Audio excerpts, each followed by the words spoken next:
Muy buena clase, ¿qué tal? Vamos a hacer un repaso sobre pescados y mariscos, temas que estamos tratando en esta semana y en la semana siguiente. Bien, comenzamos hablando de pescados. Ya hemos hecho una pequeña introducción, ahora seguimos con un repaso y luego entramos a una introducción sobre mariscos. Dice que pescados son productos de agua dulce o agua salada y que su manipulación debe ser cuidadosa, ya que es uno de los alimentos más perecederos. Debe almacenarse envuelto a una temperatura de -1 grado. Bien, hemos visto de que los pescados se dividen en pertenecientes al mundo del agua dulce, ríos, desembocaduras, lagos, etcétera, y agua salada o mares y océanos, ¿no? También existen variedades de peces de que tienen la capacidad de poder cambiar de aguas sin que éste les afecte, ya sea porque son peces muy migratorios que tienen ese tipo de características, uno de ellos era el salmón, o peces que lo utilizan también como método de defensa y lo que hacen es que depende de dónde esté el predador, pueden tener la capacidad de cambiar de un agua a la otra. Su manipulación debe ser cuidadosa, ya que es uno de los alimentos más perecederos, importante desde el punto de vista culinario, tener en cuenta que trabajamos con un producto que tiene el riesgo de cambiar su calidad, digamos, muy rápidamente, ¿no? En un solo día, la calidad de un pescado ya se ve alterada. Por lo tanto, es un producto en el cual tenemos que tener especial cuidado a la hora de su mantenimiento y manipulación. Hay que tener esto en cuenta a la hora de la rentabilidad. Cuando trabajamos con este tipo de producto en un restaurante, cuando son pescados o mariscos frescos, se tiene que tener en cuenta este factor de riesgo, ¿no? No es lo mismo vender un enlatado o en el caso de una tienda de ropa, que en el caso de este tipo de producto, que una vez que logramos su adquisición, pues la venta debería de ser inmediata, prácticamente en el mismo servicio o día, ¿no? Esto se transfiere a una logística que hay que tener y digamos que es un producto que no podemos disponer de un stock abundante de él sin saber que va a tener una rotación este tipo de mercancía. Por lo tanto, eso hay que trabajarlo con mucho cuidado. Además de que su rentabilidad por este caso se ve afectada, también trabajar con pescados frescos suele necesitar de un desarrollo, de un desembolso económico, digamos, fuerte, ¿no? Por lo tanto, es muy importante mantener lo máximo posible las cualidades organolépticas de este tipo de producto para poder de esa manera no evitar ciertos costes innecesarios, ¿no? Muy bien, debe almacenarse envuelto a una temperatura de -1 grados, acepta ese tipo de frío. Ya hablaremos de cómo el frío y el almacenamiento afecta y mucho a la conservación de este producto. Tenemos que saber exactamente con qué producto estamos trabajando y cuál es el mejor método para su conservación.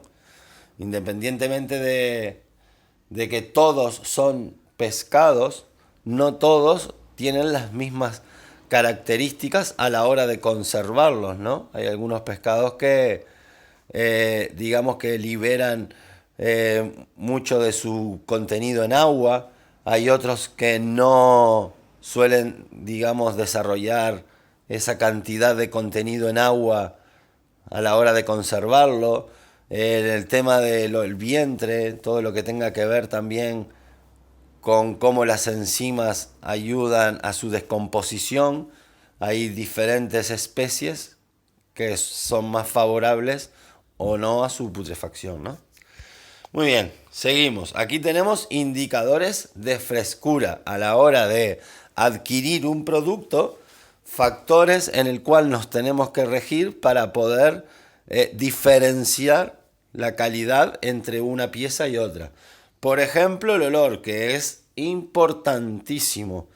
Empezar a memorizar olores y tener en cuenta ese tipo de olor. Hay que buscar un olor a playa, un olor a mar, a fresco, y no un olor a amoníaco, que es el olor que se puede caracterizar que liberan los pescados cuando generan su putrefacción.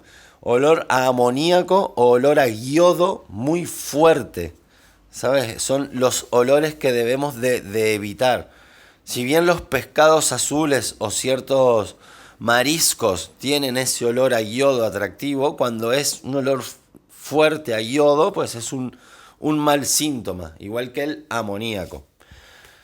¿Sabían que, por ejemplo, los calamares gigantes, existen calamares que pueden pesar 300, 200, 500 kilos?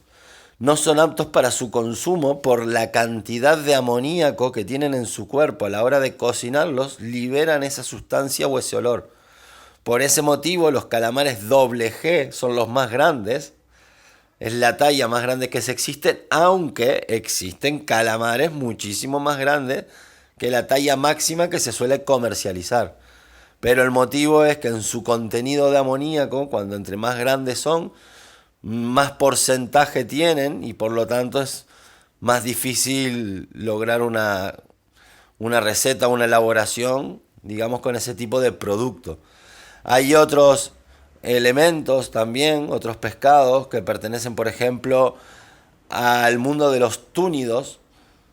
Mm, Serían, por ejemplo, el cazón, etcétera, que también los toyos, por ejemplo, que liberan ese característico olor a amoníaco, ¿no? Que es propio de su organismo. Ojos tienen que ser claros, brillosos y completos. Sin embargo, ojos hundidos o turbios son síntomas de no fresco. También lo hemos hablado, cuando los ojos de un pescado están hundidos, nos dan sensación o síntoma del tiempo que ha pasado ese producto fuera del mar.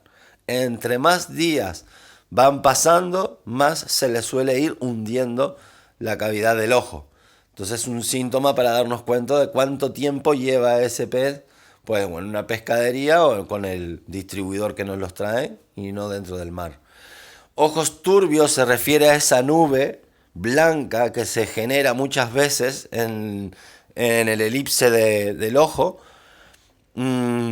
Eso es síntoma de congelación. No tiene por qué ser que el pescado, muchas veces pasa en un pescado fresco, no es que haya estado en cámaras a menos 18 grados, sino de estar tanto en contacto con el hielo directamente que congela esa zona de ahí y hace ese efecto de nube, digamos una elipse de color blanco turbio en la parte del ojo, síntoma de congelación. Hay otros peces que, por ejemplo, vemos que tienen los ojos explotados o reventados hacia afuera, en vez de hacia adentro. Eso nos puede dar síntoma de dos factores. Uno, el método de extracción. ¿Qué tipo de pesca ha sido, digamos, con qué tipo de pesca ha sido capturado? Y otro, simplemente que son peces de profundidad. Entonces, no hay una descomprensión en el mar, ¿no? De cuando están en el fondo a cuando salen, no hacen, digamos, un tiempo que tiene que haber de reposo para descomprimir oxígeno y por lo tanto los ojos suelen, digamos, hacer ese efecto, ¿no? Cuando también son pescas de arrastre, que el pescado está mucho en el fondo del mar y luego sube muy rápidamente, si está vivo también hace ese efecto y es el porqué los ojos se suelen salir hacia afuera. Las agallas tienen que ser rojas, luminosas, es un color brillante, vivo, o un color rosa, depende de la especie. Sin embargo, cuando son de color grises o café, son síntomas de no fresco o de congelado. Que también cuando esa sangre que suele tener característica de ese color rojo, las agallas, suele congelarse, al congelarse se altera, digamos, lo que es la hemoglobina y por lo tanto cambia a ese color más turbio, color gris o café. Y las escamas tienen que ser brillantes, húmedas y bien pegadas al cuerpo. Síntomas de que el pescado no es fresco es cuando con mucha facilidad las escamas se sueltan o son secas, a excepción de muy pocos tipos de peces. Pero sí que hay peces que su característica es su facilidad con la que se sueltan las escamas. Por ejemplo, los boquerones. Los boquerones, las sardinas pequeñas, también son pescados azules, el cual tienen la facilidad de que se les suelen despegar con facilidad las escamas, aunque estén frescos. Por lo tanto, hay excepciones. Hay peces que se dice, se considera y se entiende que no tienen escamas, ¿no? Los tiburones, el cazón, el atún, pero microscópicamente todo pescado tiene escamas. Lo que pasa que algunas, esos se ven solo microscópicamente, no están desarrolladas o con la evolución cada vez son más pequeñas hasta prácticamente desaparecer. Pero sí que se dice en el mundo biológico y científico de que todos los peces sí que tienen escamas. Muy bien, seguimos. Aquí tenemos las principales partes de un pescado. En este caso tenemos una dorada, el cual dice pues el tipo de aletas y colas. No es difícil darse cuenta cuáles son cuál, ya que los nombres son muy intuitivos, ¿no? Por ejemplo, la aleta que está en la parte superior es la aleta dorsal. La aleta pectoral es la que tiene a los laterales. La aleta pélvica, cerca de la pelvis, el estómago, la panza. Y la aleta anal, cerca del orificio anal, el cual es importante porque es de donde se suelen abrir para ciertas elaboraciones los pescados. Nos queda la cola y la cabeza. ¿Esto qué es? Estos son factores que también nos sirven para determinar qué tipo de especie pertenece el pescado. Muchas veces, digamos que dentro de la familia del lenguado existen sus primos, ¿no? Dentro de la familia de los túnidos o los cazones existen diferencias. Y esas diferencias se suelen ver, por ejemplo, en las aletas dorsales, pectorales, anales, la cola o marcas en el cuerpo o en la cabeza, indicadores de a qué tipo de especie pertenece. Por eso es que solemos, digamos, prestar atención a este tipo de detalles porque nos sirve para diferenciar la especie concretamente. Muy bien. Dice, los huesos, la cola, las aletas y las cabezas se utilizan para hacer fumet. Además de condimentar sopa, ¿ok? De un pescado se aprovecha casi todo. Fumet es un caldo de pescado. La palabra fumet viene del francés humo. Y es porque el caldo de pescado es uno de los únicos caldos que desde que prácticamente comienza a humear, ya prácticamente está. Se dice que un caldo de pescado necesita aproximadamente 40 minutos para hacerse. Ya luego de ese tiempo no sacamos más sabor o más sustancia. No logramos ningún otro efecto a no ser enturbiar el caldo, ya que todos los aromas y los sabores lo hemos logrado o obtenido con los 40 minutos. Por eso se suele llamar fumet, que viene o pertenece del francés humo. Composición de los pescados es prácticamente igual a la de nuestro organismo. 70% de agua, un 20, un 10% de proteínas y el resto se divide entre grasas y vitaminas, además de minerales. Muy bien, ahora vamos a hablar un poco sobre técnicas culinarias con respecto a los peces, antes de pasar a lo que vendrían a ser la introducción de los mariscos. Tenemos técnicas culinarias, preparación previa. Lavar el pescado bajo chorro de agua fría. Secar con una toalla de papel por ambos lados. Muy bien. A la hora de preparar el pescado es importante tener en cuenta todos los factores que se puedan controlar. Por ejemplo, es importantísimo lo del agua fría. A veces no entendemos de que ese producto es muy perecedero y creemos que por ser un producto que vive dentro del mar, el agua dulce a 18 grados es su hábitat y no es el caso, es al revés. El agua es más a veces conductora de la putrefacción que el oxígeno, que el oxígeno en sí, que el aire. Y más en este tipo de carnes. Por lo tanto es importante tener en cuenta la temperatura del agua. 18 grados no es la temperatura aconsejable para manipular o limpiar, digamos, un pescado. Influye incluso la presión que tenga el grifo de agua con el cual vamos a limpiar ese pez. Es conveniente que sea, digamos, regulable, ¿no? O sea, que depende de la presión que haga en la mano, sea la presión más o menos fuerte que salga el agua por ese grifo. De esa forma, saber que no vamos a romper la piel, la vamos a machucar, o que no tiene la presión suficiente para hacer un limpiado correcto. Ok, vamos a ver, desescamar. Aquí dice, usar la parte posterior del cuchillo de chef sosteniendo la cola del pescado con una mano y el cuchillo con la otra, en un ángulo de unos 45 grados. Repasar en contrasentido de las escamas desde la cola hacia la cabeza. Muy bien, para desescamar un pescado existen desescamadores de pescados.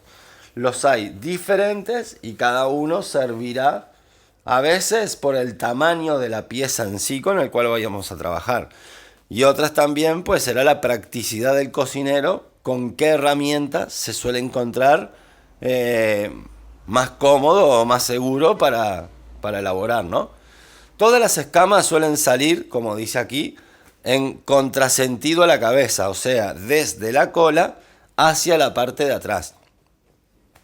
Las escamas son una grandísima fuente de contaminación, al igual que las aletas dorsales, pectorales, anales. Por lo tanto, siempre es conveniente desescamar los pescados. Existen excepciones, como son los pescados a la brasa o algunas veces también los pescados a la sal, que se dejan con las escamas. Una vez cocinado, pues pasados los 90 grados, se mueren la gran mayoría de las bacterias. Pero tener en cuenta de que la gran cantidad de microorganismos, bacterias, incluso métodos de defensas con veneno, se encuentran en las espinas de las aletas y en las escamas. Teniendo en cuenta esto, a la hora de limpiar un pescado, también hay que tener en cuenta eso, la higiene y el espacio de trabajo en el cual disponemos, ya que es muy factible que 10, 15 o 50 escamas salten a una zona más lejos de nuestra elaboración, puedan generar una contaminación cruzada o simplemente pues se queden en cocina sin limpiar correctamente, ¿no? Por lo tanto, hay que concentrarse de que las escamas no salten, digamos, hacia todas las áreas de la cocina. Hay diferentes tipos de técnica. Hay mucha gente que pone una bolsa y dentro de una bolsa suele desescamar el pescado para que las escamas no salgan de esa bolsa. Importante tener en cuenta de no utilizar una bolsa de basura, las de residuos de color negra, que suelen venir aromatizadas. Suelen tener como una especie de perfume, ¿no? Que lo que podría hacer es afectar a la calidad de ese pescado por tener la intención de limpiarlo, digamos, de una forma más correcta. Mucha otra gente lo que hace es limpiarlo debajo del agua, ¿sabes? O sea, llenar una cuba, un fregadero de agua y debajo del agua limpiar las escamas. De esta forma flotarían, quedarían en suspensión solamente en la cuba o pileta de agua y luego sería mucho más fácil limpiar esas escamas. Pero tengan en cuenta que también podemos afectar a la carne o al producto, sabiendo de que no se puede trabajar con un pescado sumergido durante mucho tiempo a una temperatura de 18 grados. Deberíamos hacerlo con el agua congelada y sería tan incómodo para nuestras manos como otro tipo de sistema, entonces al final, ¿no? Hay también y existen maquinarias adecuadas y concretas para realizar este tipo de trabajo. Generalmente se suelen encontrar en pescaderías o en hoteles muy grandes donde las partidas estén muy bien diferenciadas y exista una partida para pescados que disponga de un sitio concreto para hacer este tipo de trabajos. Y son unos muebles que suelen venir con unas mamparas hasta incluso por los ángulos de los costados para este tipo mismo de caso, para que no salten las escamas. Suele venir con un grifo a presión regulable para eso que estábamos hablando también, de saber con qué fuerza darle a las escamas. Tiene diferentes cajones de residuos para poder clasificar, digamos, las aletas, las espinas, los intestinos o diferentes partes por otro para trabajar de una forma práctica y cómoda. Y bueno, etcétera. Muy bien, ahora nos queda eviscerar. Dice, emplear cuchillo filetero. Atravesar la piel desde la abertura anal hasta las aletas pélvicas. También depende para qué tipo de receta o elaboración se va a hacer, es la forma en la cual lo debemos eviscerar. Abrir el pescado, retirar las vísceras con un solo movimiento y finalmente cortar con tijeras la unión que mantiene pegadas al cuerpo. Ok. En los vídeos que hemos dejado en la plataforma hemos visto de que en las 5 maneras de elaborar la dorada existía una en el cual todo lo que vendrían a ser las tripas no se limpiaban desde la cavidad anal para que de esa manera la pieza quede entera y no penetre la sal dentro. Por lo tanto, dependerá de la elaboración, digamos, cómo limpiar las tripas. Lo de un solo movimiento sí que está bien y es importante para no intentar de que esa sustancia quede, digamos, suelta por la cavidad abdominal y por lo tanto penetre ese aroma o sabor en la carne. Hay muchas técnicas a la hora de conservarlo. Es importante, por ejemplo, que el pescado esté dentro de un recipiente en el cual no esté la pieza, o sea, el pescado, en contacto directo con el recipiente. Se suele utilizar una rejilla separadora para que cualquier elemento líquido que suele soltar, pues no toque directamente la piel del producto y por este motivo la putrefacte o le cambie el sabor, ¿no? Ok, dentro de lo que es la cavidad torácica abdominal también es importante mantener esa parte muy limpia y muy seca.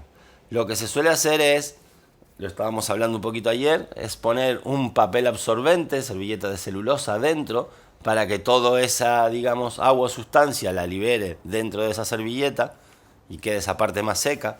En Japón es muy común utilizar un tipo de alga que se llama alga kombu, que es muy fácil de conseguir aquí, que cumple el mismo efecto. Es una alga que va a absorber esos líquidos que tiene, digamos, el pescado dentro de la cavidad torácica abdominal y al mismo tiempo tiene un cierto sabor u olor suave a playa, a mar, que favorece o ayuda a su sabor. Es el doble motivo o triple, se podría decir, que tiene utilizar el alga kombu dentro de las tripas de los pescados. Una, absorber el agua. Otra, administrar cierto aroma atractivo a la pieza. Y tercero, ayuda a controlar el crecimiento microbiano. No es que mata bacterias, pero sí que detiene o frena su reproducción, su crecimiento, su multiplicación. Entonces es una buena técnica a tener en cuenta a la hora de conservar un pescado, guardarlo, tanto con una servilleta o papel de celulosa, como en este caso con el alga. Estuvimos hablando también que se podría hacer un, digamos, bouquet garni con esa alga y dentro de esas tripas, pues introducir citronela, que vendría a ser un sabor similar al limón, o simplemente una piel de limón. Lo que se les ocurra a ustedes, cilantro o cualquier elemento en el cual les sirva o les ayuda para elaborar una receta concreta. Bien, seguimos. Filetear, que filetear se referirá a cómo limpiar el pescado, trocearlo, ¿no?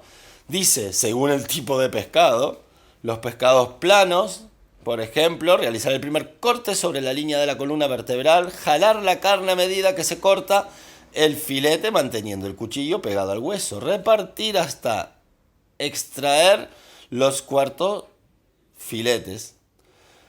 Sin embargo, uno redondo hay que cortar las aletas pectorales, retirar la piel, sujetar la piel y sostener el cuchillo con un ángulo de 25 grados pegados a la piel. Realizar movimientos de vaivén sujetando firmemente, la piel hasta llevar el cuchillo hacia el final del filete. Esto es algo difícil de entenderlo leyendo y muy fácil de hacer cuando lo ejecutemos. Si bien en los vídeos han visto este tipo de técnicas de cómo limpiarlo, pues también lo vamos a realizar cuando hagamos las actividades prácticas en el centro. Muy bien, vamos a ver, pescados planos. ¿A qué se refiere? Se encuentran en el fondo del mar. Es una característica, por lo tanto, es por el motivo por el cual son planos, ¿no? Para poder, comer, camuflarse, vivir y desarrollarse, pues en el fondo marino. Se caracterizan por ser planos y con los ojos ubicados en un solo costado. Los existen pequeños, que van desde los 250 a los 750 gramos. Y también los hay grandes, que pueden llegar a alcanzar los 30 kilos. Ejemplos de ellos son el lenguado, el rodaballo, la platija, el gallo y el remol. Ok, lenguado, rodaballo, platija también puede ser. Y tal, serían pescados que no puedan alcanzar igual los 30 kilos de peso. Cuando se refiere a ellos, esa sería una manta, ¿no?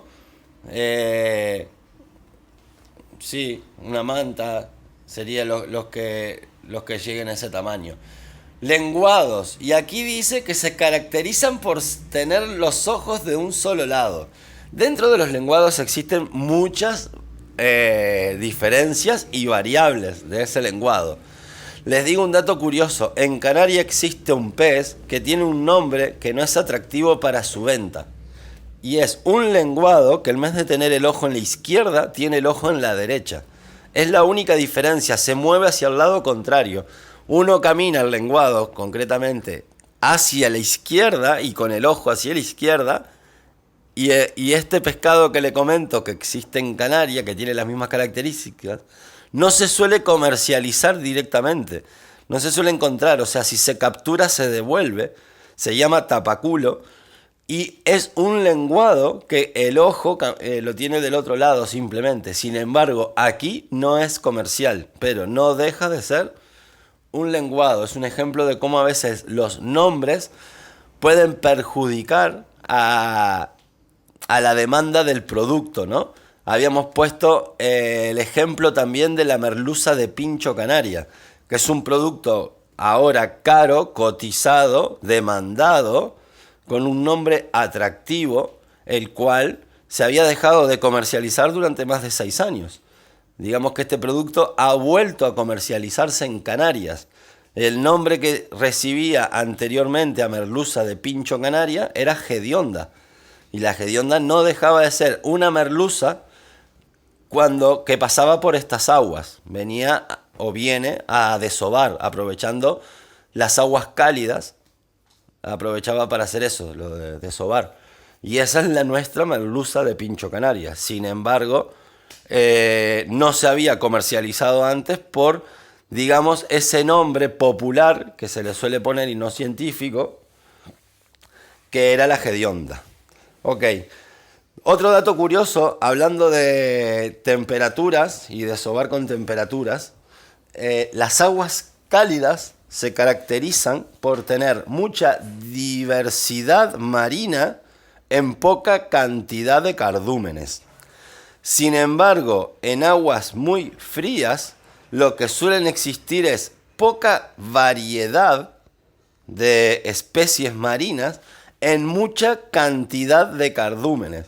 Suelen predominar los cardúmenes muy grandes y bancos muy grandes de peces en aguas frías, pero menos variedades. Y en aguas calientes, pues disponemos de menos cantidad, pero de más variedad. Dato a tener en cuenta. Seguimos. Pescados redondos. No confundir pescados redondos con pescados cilíndricos. Cilíndricos serían la morena, la merluza, y redondos son los que conocemos prácticamente como los típicos pescados que solemos ver, que ahora hay unas fotos y se las mostraré.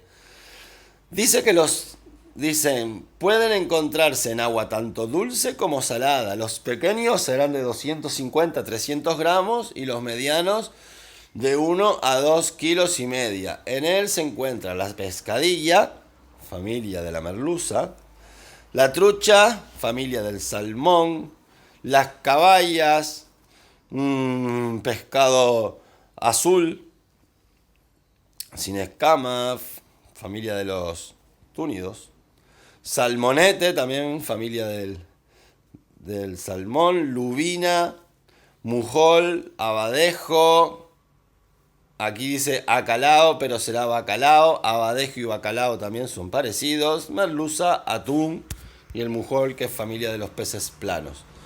Bien, aquí tenemos un cuadro donde están los peces planos y los peces redondos. Vamos a ver, por ejemplo, aquí tenemos los grandes que hemos visto también su limpieza, como el rodaballo. Aquí tenemos al halbiut, el de arriba del todo, que ni yo lo había visto. ¿Qué más tenemos? La platija, ese de arriba que tiene el ojo a la izquierda boca abajo. Muy parecido al que tenemos aquí que dice soya, ¿no?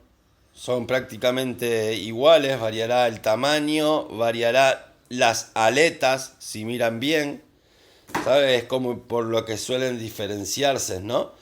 El remol con el ojo al otro lado, aletas similares a la platija, y así seguimos, ¿no?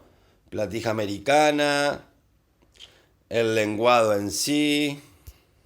Muy bien, pescados planos. Y aquí los redondos. Aquí tenemos los abadejos. El abadejo es familia de el bacalao. Por eso la zona de captura del bacalao, por ejemplo, se da mucho en la zona de Asturias, País Vasco. País Vasco tiene un convenio con Francia que les permiten capturar peces en la zona de la abadía. Se llama la zona de la abadía porque es donde mejor se dan los abadejos y los bacalaos. Por eso es famoso ese tipo de elaboraciones, por ejemplo en País Vasco, que es la zona de la abadía en donde suelen capturar pues bacalaos y abadejos. Bueno, merluzas en sus variedades. Ahí las tenemos, la merluza normal, la merluza plateada. ¿Ok? El abadejo, el de abajo del todo que no tiene nombre, pues sería el bacalao, muy similar al abadejo, con otro color en la piel, aunque también tiene las manchas. Y bueno, el merlán, digamos que es un primo también del bacalao. Muy bien. Ahora vamos a hablar o hacer una introducción sobre mariscos. Dicen que los mariscos se caracterizan por tener conchas o caparazones que protegen sus cuerpos, pero no tienen esqueleto interno ni columna vertebral. Dentro del mundo de los mariscos es una de las características importantes, que no tienen esqueleto interno o columna vertebral. Tienen una especie que se le suele llamar, como el nombre que se le adjudica es pluma en algunos mariscos. Y es, digamos, una parte interna que pueden tener para poder ayudar a moverse. Ok, serían realmente en el mundo de los cefalópodos y decápodos, ya les hablaré de cuál o por qué se refiere a eso. Pero bueno, existe esa característica. A ver qué dice de los mariscos. O a ver qué tenemos aquí. Dentro de los mariscos hay un mundo en el cual se pueden subdividir. Aquí vamos a dividir a los moluscos, a los crustáceos. Y vamos a ver qué diferencias hay, qué serían los moluscos y los crustáceos. Muy por arriba, ya que después lo vamos a desarrollar a cada uno de estos pasos un poco más amplios, ¿no? Bien, Dentro de los mariscos podemos encontrar los bivalvos. ¿Qué significa bivalvos? Pues que tienen dos bivalvas, ¿no? Dos partes, dos conchas que cierran o que unen a la parte de la carne que solíamos nosotros consumir. A eso se les llamaría bivalvos. Ejemplos: las almejas, los mejillones, aquí dice el ostión, la hostia, la hostia. ¿Cómo es? Bueno, a ver qué otro ejemplo podemos tener. Las quisquillas, bueno, almejas las tienes aquí, almejas en sus mil variedades. Se suele encontrar la almeja marrón, que es la almeja japónica, se le suele llamar, la almeja blanca, la almeja gallega, también son las que se suelen dar, las quisquillas, que son como más pequeñas, hay un montón, pueden ser las navajas también, no sé si las ubican, unas que son finitas y largas, y bueno, y seguro que se me quedan un montón en el tintero para hablar de estas que tienen, digamos, dos válvulas, que son los bivalvos. Ahora tenemos los univalvos, que significa que tienen una sola concha. ¿Cuál es el ejemplo? Por ejemplo, los caracoles y el abulón. Ok, los caracoles, existen caracoles marinos, también hablaremos del burgado, y el abulón. El abulón es el nombre que se le da a las lapas. Les comento una cosa, existe una cosa que se llama abulón real o lapa real. Es una lapa característica y concreta que suelen hacer a profundidad. No está al principio, digamos, en las costas llegando a las orillas, sino que suele estar a profundidad.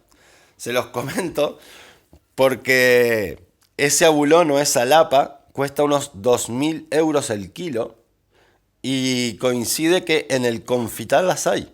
O sea, si uno va al confital y se arrima a la orilla, muchas veces el mar da esa concha o devuelve esa concha del mar.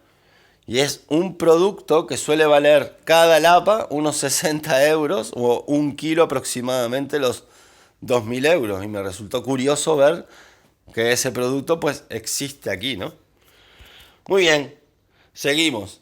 Aquí tenemos al mundo de los crustáceos. Dentro del mundo de los crustáceos también se pueden dividir o subdividir en varios grupos, ¿no?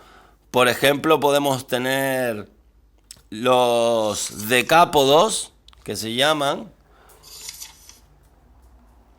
que significa que tienen, decápodos significa que tienen cabeza y pies, y en este caso pues 10 pies, ¿no? De ahí viene la palabra decápodos, de que tiene los 10 pies.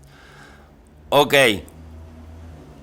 vamos a seguir, les cuento, era porque estaba buscando un detalle que tenía por aquí, no lo puedo encontrar.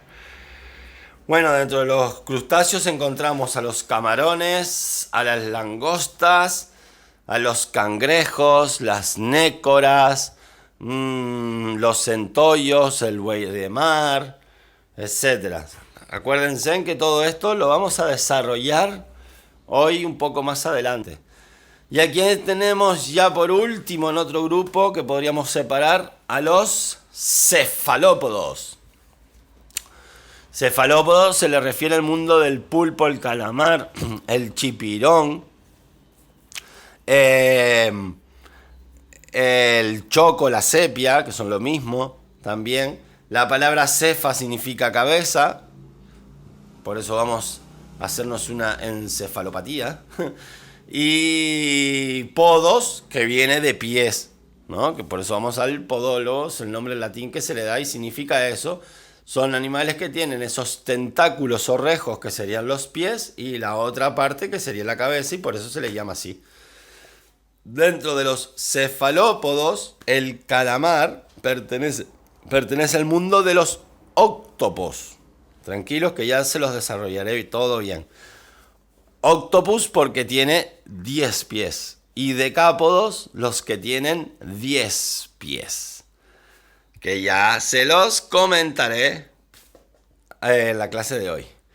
Muy bien, vamos a hablar de técnicas culinarias. A ver, por ejemplo, los univalvos, que sabíamos que los univalvos eran los que tenían una sola concha. Por ejemplo, el caracol y las lapas. Dice, purgar con ingredientes seleccionados de 3 a 4 días. Lavar con agua salada o con vinagre y emplear la técnica de cocción deseada. Purgar se refiere a un paso previo que hay que hacer para limpiar ciertas piezas, generalmente para que liberen o suelten algún tipo de sustancia que pueda afectar a la elaboración. En el caso de los caracoles, suelen de tener como esa especie de babilla que es necesario pues intentar que eliminen todas esas sustancias previo a su cocción. Bivalvos, dice lavar, abrir las conchas con un cuchillo, deslizar por el borde, cuidando de no afectar la carne para el caso de las ostras y ostión. Se come entera. Para vieiras, almejas y mejillones, desechar las agallas y estómago, así como la membrana que cubre la carne. Muy bien, a ver, en el caso de los bivalvos que tienen concha cerrada, muchos de estos productos se suelen comer frescos, incluso vivo, como es el caso de las ostras. Existe un cuchillo especial, que creo que lo hemos visto, para abrir las ostras. Ya que las ostras se suelen abrir, digamos, se usa el cuchillo como puñal y hacia adentro, ¿no? Hacia nuestro estómago, como quien dice. Se suele coger un trapo para poder abrirla y tiene una forma concreta, un lugar exacto de donde hacer palanca para poder abrir, sin intentar romper la carne que está dentro, ni siquiera la concha. Es cuestión de práctica. Las primeras siempre cuestan un montón y luego pues la práctica va haciendo de que sea más fácil abrirlas. En este caso concreto, a las ostras. Ahora, hay otros tipos de productos bivalvos que es todo lo contrario. Lo que hay que dejar es que se abran por el efecto natural de su cocción.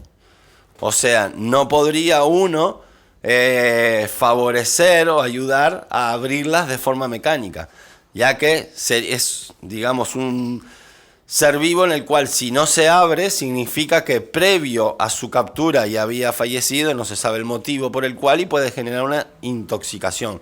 Por lo tanto, importante es que cualquier producto de bivalvo que no se suela abrir por su cocción, cuando tiene que ser cocido, ¿no? En el caso de este que tiene que ser crudo, se tiene que eliminar.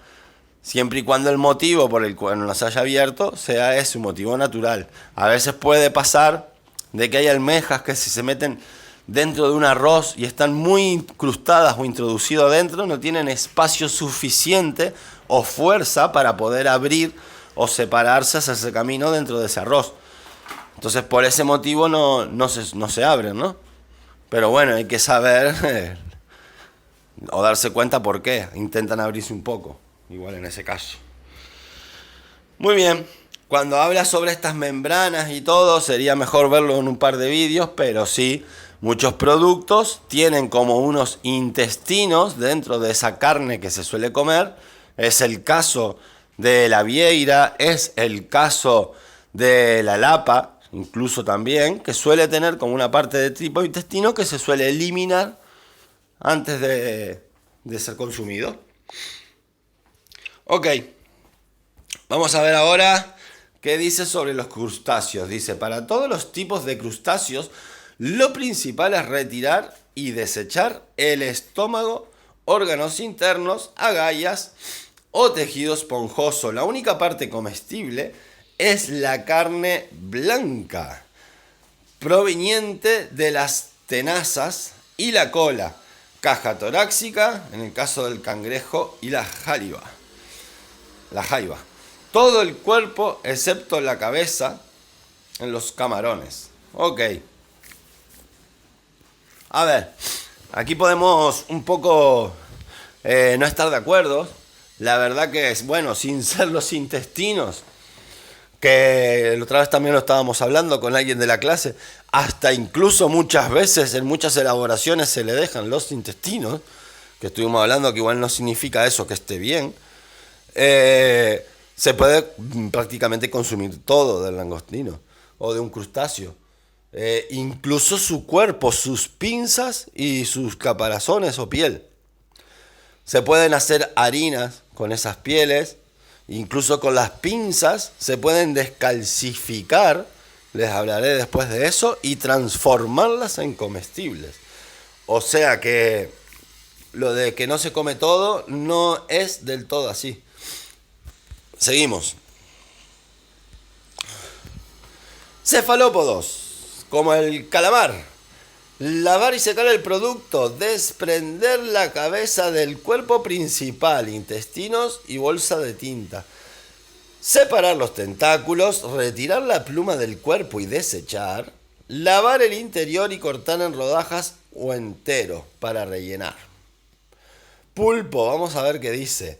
Lavar y secar el producto, retirar los tentáculos, dar vuelta al manto del pulpo, eviscerar, retirar ojos y boca. Vamos a explicar también esto. Es más fácil verlo o hacerlo que escribirlo y entenderlo. Aquí dice lavar y secar el producto. Muy bien, el calamar hay que intentar siempre trabajarlo pues seco. Aunque les comento, en el caso de los cefalópodos como el pulpo y el calamar, sí que aceptan bien la descongelación en agua, sabiendo que es una mala práctica, pero este tipo de carne o sustancia que tiene no se ve tan alterada al estar dentro del agua sumergida, siempre y cuando el agua esté fría. Y es más, favorece mucho su descongelación muchas veces, o sea, tener ya las anillas de calamares cortadas, selladas en una bolsa de vacío, por ejemplo, que es una correcta forma de conservación. Congeladas pero en plano, bien finas, sin que la bolsa quede, digamos, un masacote de anillas de calamares, sino todos bien planos y extendidos en una sola línea. Les garantizo que si lo tienen congelado a menos 20 grados y lo sacan a descongelar, lo ponen dentro de agua circulando a temperatura fría, pero normal, en 3 minutos está completamente descongelado. No requiere 24 horas previa a tener que sacar de cámara, ni nada. Y es un producto muy perecedero. Por lo tanto, trabajar con este producto asegurando su correcta conservación es el gran truco a la hora de realizar recetas o elaboraciones con él, ¿no? Tenerlo y disponer de este producto en sus óptimas condiciones de conservación y frescura. Y muchas veces les digo que el truco en este caso concreto de las anillas de calamares, me animo a decir incluso de unos langostinos, digamos, langostinos, gambas, calamares, descongelarlos prácticamente al momento de su elaboración. Si bien uno los puede tener ya racionados, ¿sabes? No es del todo no viable trabajar con este producto semicongelado, digamos. Ok, cuando dice lavar y secar el producto, dice desprender la cabeza del cuerpo principal. Son todos unos movimientos concretos que hay que hacer. Suele haber dentro de él, pues eso, una bolsa donde suele tener la tinta. Esa tinta se tiene que eliminar. O en el caso de que se quiera tener, lo importante sería cocerla al momento. La tinta de calamar cruda es tóxica. Simplemente al darle calor o hervirla pierde su toxicidad, pero no se puede elaborar con la tinta del calamar cualquier elaboración en crudo sin que previamente haya sido hervida esa tinta. Nada, dentro del calamar vamos a encontrar eso, que es una cosa que parece como una especie de pluma transparente de plástico, que es lo que simularía la columna vertebral. Eso se tiene que eliminar. Y bueno, y dentro de ellos existen más piezas. Por ejemplo, hay una cosa que se le llama bigote o barba. Es una parte de adentro que sí es comestible. Y muchos calamares suelen venir con unas huevas dentro, en su organismo. En un momento concreto del año es que suelen tener ese producto Y a veces por limpiarlos rápidos los solemos eliminar o no darnos cuenta porque no suele venir siempre eso dentro. Ahora, cuando viene, si viene, va a estar presente en toda la plancha entera, en toda la partida o lote que consigamos, generalmente. Y se los comento porque es un producto que vale 120 euros el kilo. Y aquí se suele tirar. ¿Sabe? En el caso de que a veces se consigue, vamos a ver si encontramos y podemos trabajar con él.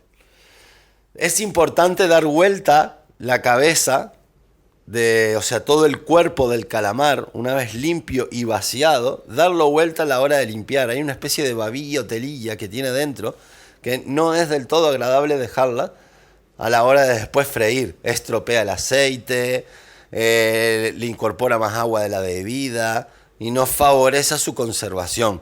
Por lo tanto, es buen síntoma siempre intentar con mucho cuidado de no romper esa cabeza, dar la vuelta, limpiarla muy bien y después volverla a su estado inicial. Ok, haremos limpieza de calamares y miraremos todos los estilos de cortes diferentes que existen y variables que podemos hacer con él.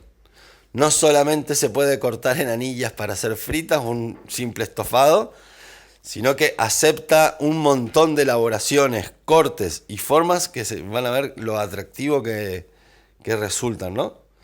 El caso del pulpo también es un gran producto muy demandado, últimamente ya se puede considerar de lujo, tiene mucha merma el pulpo, o sea, un kilo de pulpo se traduce unos 400 gramos de pulpo una vez cocido, o incluso menos. Y eso hay que tenerlo muy en cuenta a la hora de escandalear. O sea, el pulpo es el típico producto que compramos por 12 euros y resulta que la ración, una vez finalizados los costes y todo, pues si nos vale 12 euros el kilo, se reduce a unos 28 euros el kilo, digamos, terminada la elaboración, y de ahí sacar las cuentas pertinentes para saber cuánto cobrar ese precio. Pero bueno, es muy caro últimamente. Dice lavar y secar el producto. Tiene un truco, se suele lavar o secar con un cepillo de uñas o de dientes.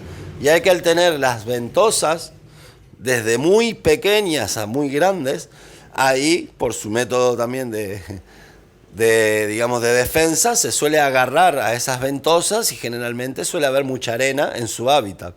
Por lo tanto, la facilidad a la hora de quitar esa arena de las ventosas es con un cepillo. Muy bien, en el caso de los bivalvos, a la hora también de limpiarlos para retirar la arena que tiene dentro, lo que se debe de hacer es introducir agua con sal y dejarlos, digamos, purgar dentro de esa agua con sal. Les comento una cosa, van a encontrar muchas recetas o elaboraciones que diga con sal de mar.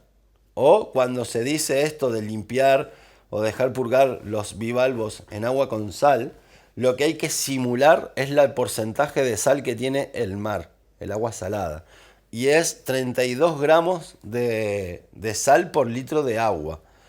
Esa es la cantidad correcta que debería de tener el agua a la hora de hacer una salmuera, un purgado en sal o cualquier elaboración que diga con agua de mar. Muy bien. Aquí tenemos y hablamos de que los crustáceos son ricos en proteínas, hierros y vitaminas del grupo B, que son las que admiten, las que nos dan y nos transmiten energía a nuestro organismo. Chicos, por hoy vamos a frenar aquí con esto, aunque vamos a seguir más adelante desarrollando más fuerte este tema. Que pasen bien, un saludo y hasta ahora.